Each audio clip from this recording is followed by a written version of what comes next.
Ahora con Jesús Silva Herzog Márquez, analista político, profesor de la Escuela de Gobierno del TEC de Monterrey. Gracias por estar con nosotros, como siempre es un gusto saludarlo, bienvenido. Hola, un gusto, muchas gracias, encantado.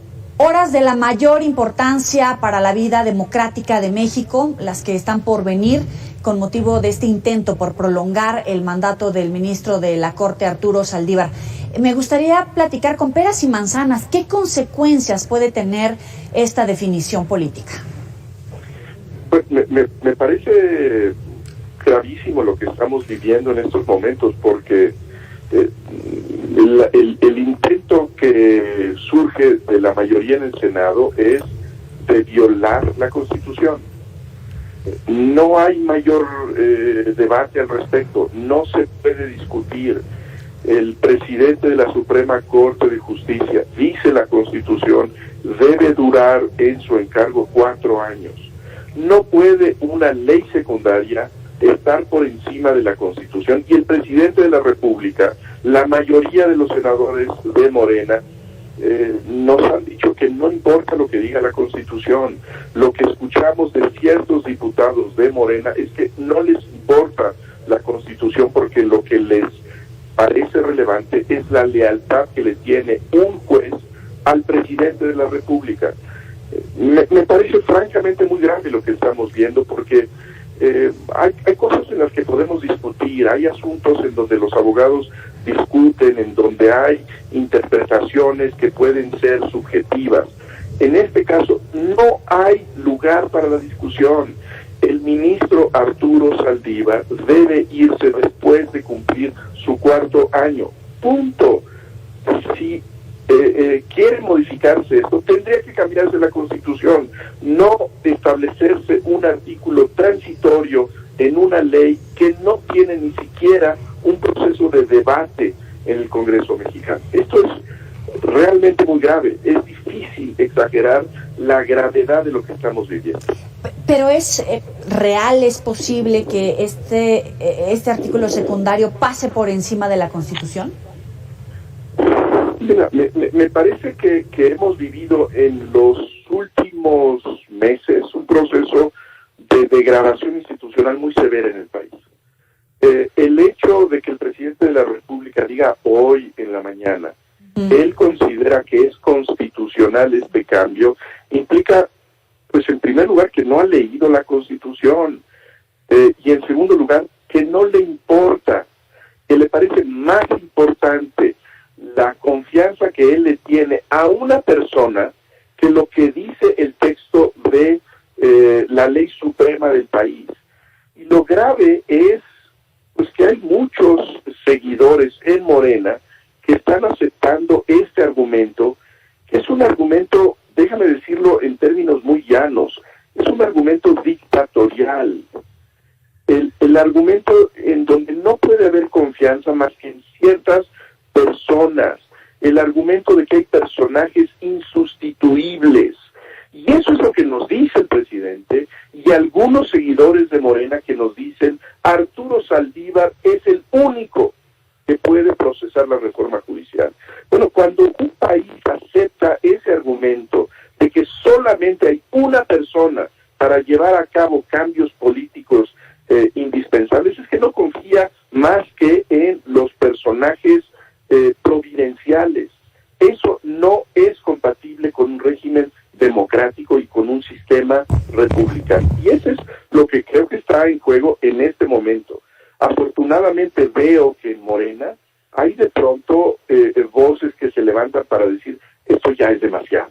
Esto no puede ser aceptable, que nos inviten a acompañar al presidente de la República en una abominación como la que se planteó en el Senado de la República. Claro, pero bien dices, y que te parece grave el hecho de que el presidente esgrima este discurso de que el ministro Saldívar es el único que puede combatir la corrupción, y me lleva a tejer fino. Si en algún momento el presidente de la República o el partido oficialista en el poder va a decir que el único capaz de combatir a la corrupción es Andrés Manuel López Obrador, y estaríamos viendo no solamente esta extensión de la presidencia del ministro Saldívar, sino también ahora esta extensión para la presidencia de la República, de López Obrador o de cualquier figura que en ese momento pudiera estar, con este argumento de que son los únicos que pueden combatir la corrupción, más allá de la vida institucional, de la Constitución, etcétera? Sí.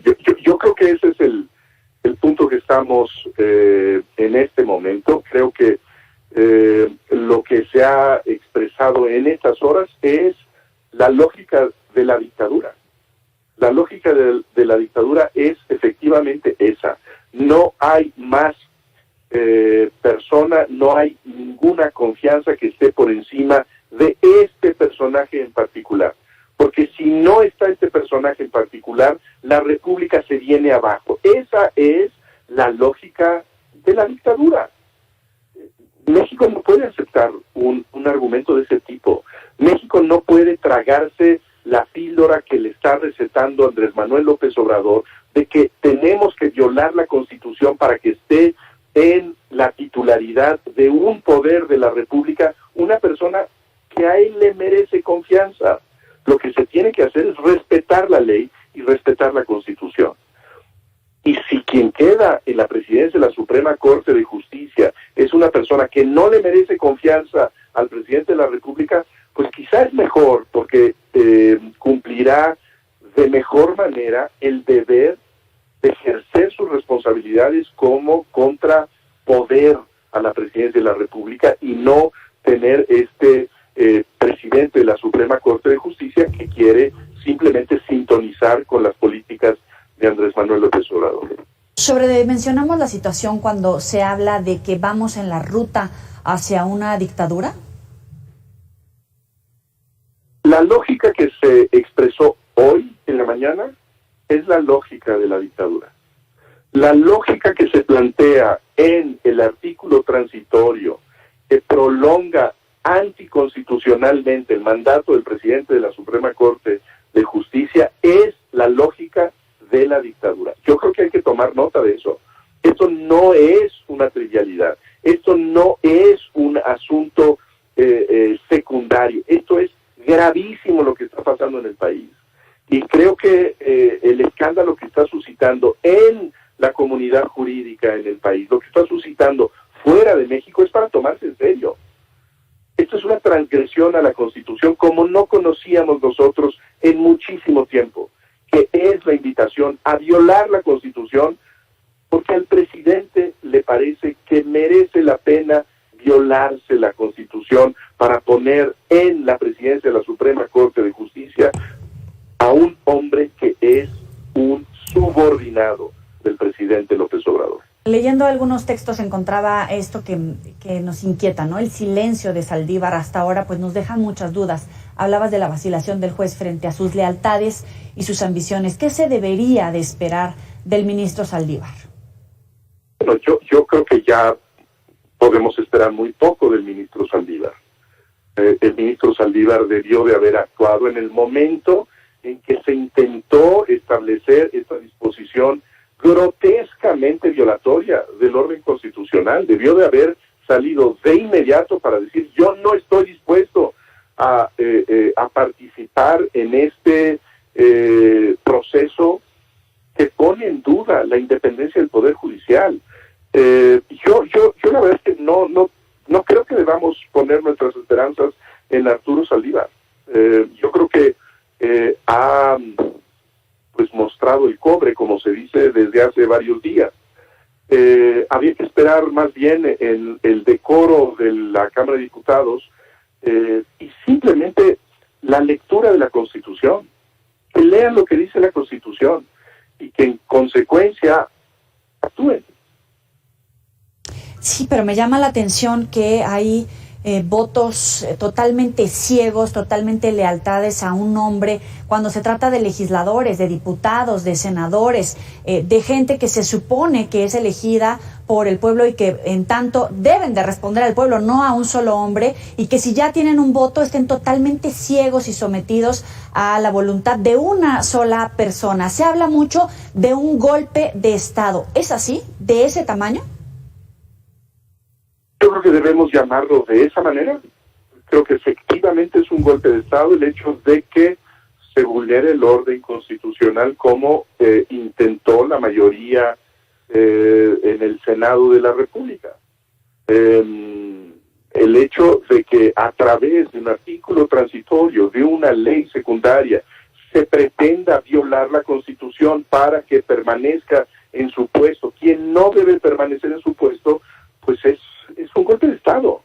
Y yo insisto, no es ya lo que estamos viviendo en estos momentos, no es un asunto de las frivolidades, digamos, los formalismos de los abogados, es que en estos momentos se discute si leemos la Constitución como la norma suprema o escuchamos los discursos del presidente como dictado supremo.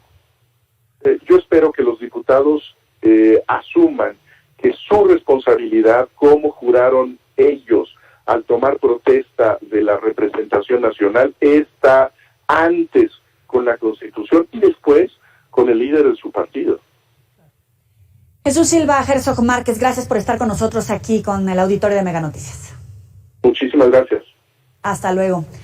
Vamos a invitarlo, como siempre, a reponer, a revivir los mejores extractos de esta entrevista en nuestros próximos espacios informativos. También los puede recuperar en nuestras redes sociales, en Mega Noticias, por supuesto, 2 minutos antes de las 9, con Paco Ramírez. Interesante los puntos de vista que pone sobre la mesa sobre un golpe de Estado, momentos que no son triviales, que no habíamos vivido en México y que mañana aquí le vamos a llevar un minuto a minuto de esta noticia de máxima importancia para la vida democrática en el país. Vamos a hacer una pequeña pausa.